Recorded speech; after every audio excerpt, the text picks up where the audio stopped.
So, chromatic dragons exist.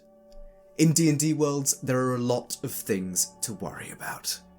But for those people in the material plane, dragons are pretty much the top of their list. As Fizban's Treasury of Dragons asserts, in 5e, dragons are intimately bound up with the fabric of magic that undergirds the material plane. These beasties are about as tied to the material plane as you can get.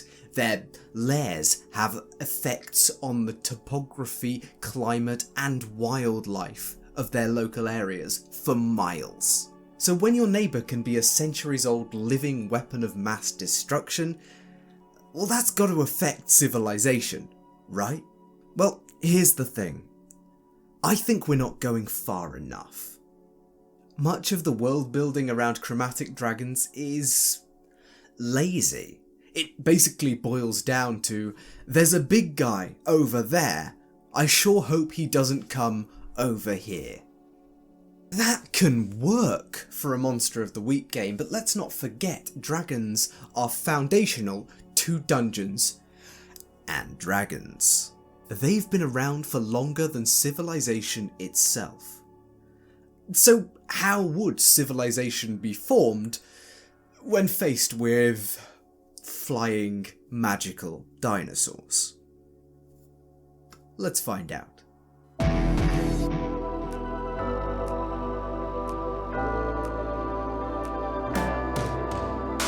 For the most part, D&D Dragons' mechanical influence on their environments through regional effects is a little weak. The game design itself admits that this is mostly used for flavour and foreshadowing.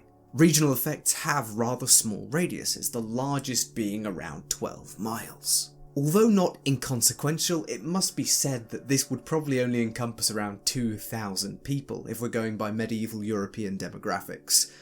And likely less, because dragons don't tend to set themselves up right next to cities or population centres, because they need wide-ranging hunting areas where they're not going to get spotted every time by some pesky humanoids. However, that's only the direct area in which the environment is shaped by a dragon's influence. Although D&D dragons are slower than you might expect, with non-legendary dragons moving about 80 feet per round, which equals about 15 kilometers per hour or 9 miles an hour, they can cover some pretty decent distance nonetheless. This means that a hunting round trip of about 4 hours can cover about 20 miles. And that's if the beast is even in a slight hurry. A dragon flying at top speed for an 8-hour day can cover about 140 miles. If it has a reason, a dragon can move. And that's without even considering that they very, very rarely have to deal with difficult terrain. As such, the area threatened by a resident dragon can be considered about 50 miles in all directions, assuming the creature cares enough to keep patrolling the outskirts of its domain. Let's also remember that dragons are as long-lived as elves, if not longer, and there's no clear upper limit on draconic age in the canon. So it's probably safe to say that draconic territories were established long before anyone really started building towns or castles. They predate civilization, and they predate civilized people. So your world's most ancient structures most likely were built in places where chromatic dragons weren't, or at least required taking the land back from the beast, either through slaying it or the beast's own negligence or loss of focus on patrolling its territory. But let's be honest, how feasible is it to spend years and years building a castle when a dragon could swoop into the local area and render all of your hard work moot? The only options to make sure you don't waste your investment are to use magic to drastically speed up the building process, to consult local rangers before even starting, and to ensure that all nearby dragons and wormlings and young adult dragons are dealt with before you even sign the lease on the land. Goodness, a combination of all three may even be wise. Think of a dragon as a natural disaster. A tornado, perhaps. They can be predicted to some small extent. They exist in some places more often than others, and building new things in an area they're known to be in is just asking for trouble. One exception, perhaps, might be building underground, using tunnels too small for these great beasts. But then again, some chromatic dragons can be very smart. They might find ways to bury you under the ground in your own tunnels, or they might trap you in there, using their breath, slowly suffocating you until they can get in there to grab your riches with any minions they might find along the way. No, until magic and technology are well established and you have the resources, ample resources to do it, building on or claiming Dragonland as your own would be exceptionally foolish. Therefore, it may be smart to imagine your world's borders slightly differently to those that were present in medieval Europe. The Alps have been claimed by many countries throughout history, and currently lay claim to some of the most ludicrous and impassable borders you might find between civilized nations. But if, for example, white dragons have been a potent threat in your world, making their home in the snowy reaches of Grand Mountains, perhaps land borders simply wouldn't butt up against each other, but leave some neutral space in between. Neutral space that may become, or may already be, a dragon's territory. Great worms and ancient dragons should probably have their territories set apart in the minds of the world as basically kingdoms of their own. Even if there's no construction at all in the entire territory, just wild, untamed wilderness, the impossibility of launching a military campaign or constructing anything in a dragon's territory cannot be understated. Only the most desperate or the most confident of nations would ever consider setting up in a dragon's territory, especially one that was ancient. Now, a brief thought to the technology and magic which would help defend against dragons, assuming you can ever build a fortified structure. First and foremost, it would be built of materials that were resistant to the local variety of dragon's breath. This may mean that in the past it was actually harder to engage with red or black dragons in any sort of way, as their breath weapons just work so well against any sort of wooden fortification. Furthermore, this could lead to intriguing issues down the line. If your fortress is built of metal, specifically to nullify the breath weapon of a black or green dragon, a red or blue dragon moving into the area and taking over could render that particular design choice less than useless.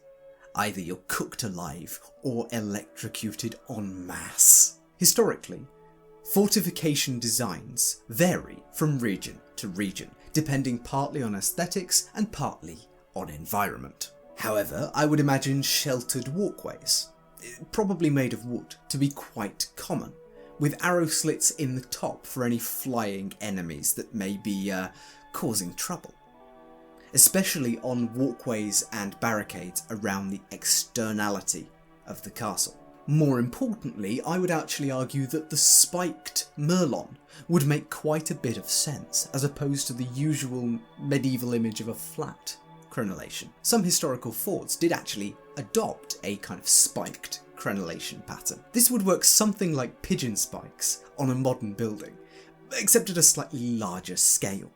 It disincentivises flying creatures from landing on your battlements, which in turn keeps the castle's defenders a little safer. Indoor corridors, accessible and or open to the outside, would likely have regular doors to stop the flow of whatever breath weapon might be forced down into the corridor, to make sure mass death didn't occur in a castle's defence. More aggressively, technological advancements may be faster in the regions of developing ballista or siege weaponry capable of firing in an upwards axis, to serve as a deterrent to any dragons who may have encountered the halfling as a story. These would be especially useful in dragon-infested regions, but would also serve to ward off some of the myriad other flying threats that exist in D&D, from peritons to manticores. Until such a point as when siege weaponry can be aimed on a multi-axis base, longbow training would probably have to do. If done correctly, even the toughest of dragons should be a little worried about a collection of spread out individuals with longbows. Some of them are gonna keep hitting. That's just how bounded accuracy works. Magically, Earthbind is a low-level solution to bring dragons down to a less advantageous position on the floor.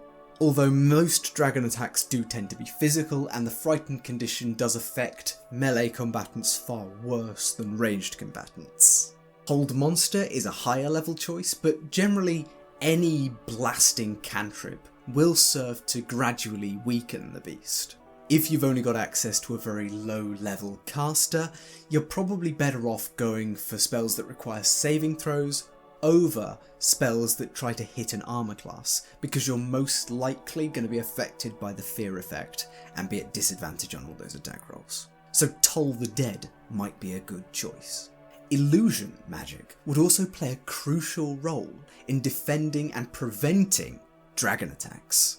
Although many dragons have blind sense, they're unlikely to be flying at a low enough altitude to actually be able to use it to uncover illusions, unless the dragon is extremely cautious and scours every inch of its territory with a fine-tooth comb. However, for their cost ratio, mages are probably less useful in fending off dragons than a collection of militiamen with longbows. Perhaps like the English in the medieval era, every person around would train with the longbow to serve as a mighty deterrent en masse were a dragon ever to show up. Remember, dragons can't actually do much if they're being cautious to keep out of 150 foot range. But what happens if a dragon just moves in nearby? Well, here comes our second analogy. In the UK, we have lots of dragon myths beginning to pop up, especially in the north of England, around the Dark Ages. Scholars suggest that these dragon myths could actually refer, mythologically, to the influx of Vikings from the 9th century onwards. The thing is, dragon legends and Vikings both kind of mirror each other in how they take over land. First, they undertook raids to try and gain access to powerful wealth and treasures to bring back to their home. Then, they resort to threats, using fear and starting a fight. A war, perhaps. Once they've established a controlled territory through combat, they claim that land for themselves, demanding either tribute for protection or tribute to stave off yet another fight. Realistically, a small collection of towns in a local area can do very little to stop the Vikings or a dragon. They will pay tribute, whether that tribute be unwilling in the form of stolen livestock and burned shepherd's huts, or whether that tribute be willing in the forms of gold and jewels and wealth, all of the wealth of the town. Dragons are smart, except for perhaps the white ones. They know where the money might be, and roughly how much they can demand from certain types of settlement. Your world may even have developed a superstition.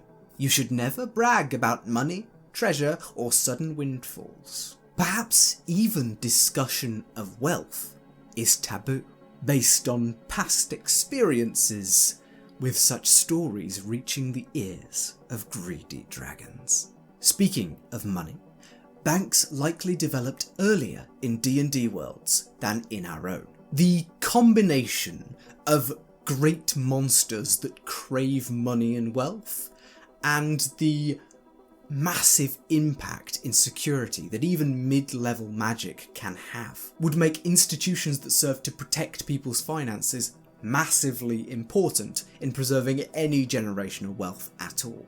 It's likely that illusions would be used, especially geared towards the sky, to protect these vaults or banks, and to safeguard the wealth of an entire region. But where there is a lot of money on the line, there is always business to be had. Dragon attacks are no exception. Specialist guilds, companies, and even individuals would crop up, promising that for a retaining fee, they will help safeguard the wealth of a land, or perhaps even free such a place from the tyranny of a dragon. Rangers would also fetch a premium, consulting to any lord who may want to expand his territory. Not only to sense dragons, mind, but also other powerful and annoying monsters. Hiring a ranger might even become similar to hiring a quantity surveyor, a smart step to take before building anything, or even investing in any piece of land. Economically, I'll only make a couple more points. Firstly, with the clarification in Fizban's Treasury of Dragons, dragons' hordes now have the power to magically suffuse items with magic themselves, creating new magic items and new magical effects. This means that even regular items left with a dragon for long enough may themselves become magical, and therefore much more powerful and much more valuable.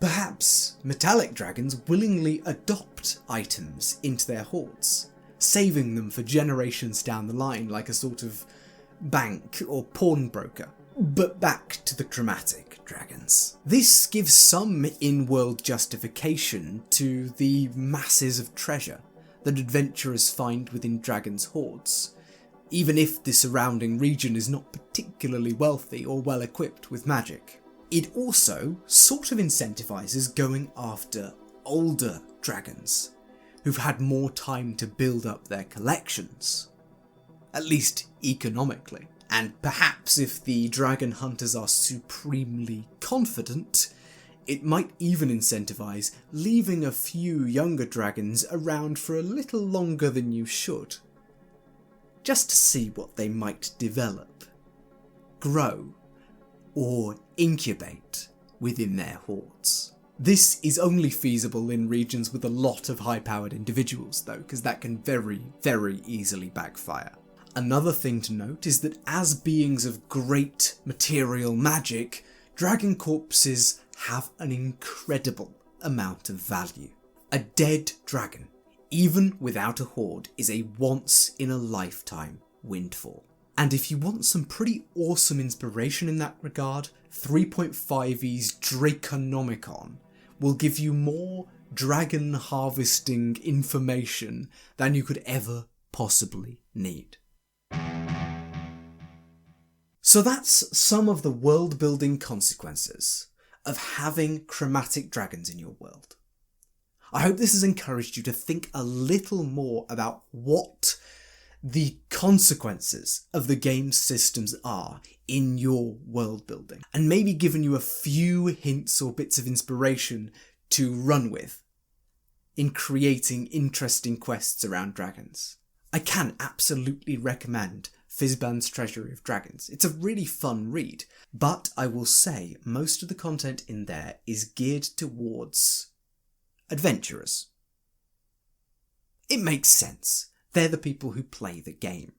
But there's only so many dragon story hooks and adventure situations, before you start to actually wonder, well, what does the world look like that has been shaped by these great beasts? So please, keep thinking. And if there's another topic you'd like me to cover in this style, let me know in the comments.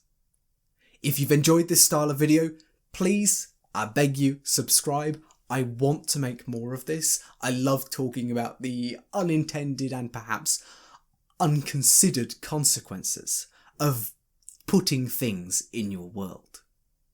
And if you'd like a couple of videos on that, there's a playlist right there.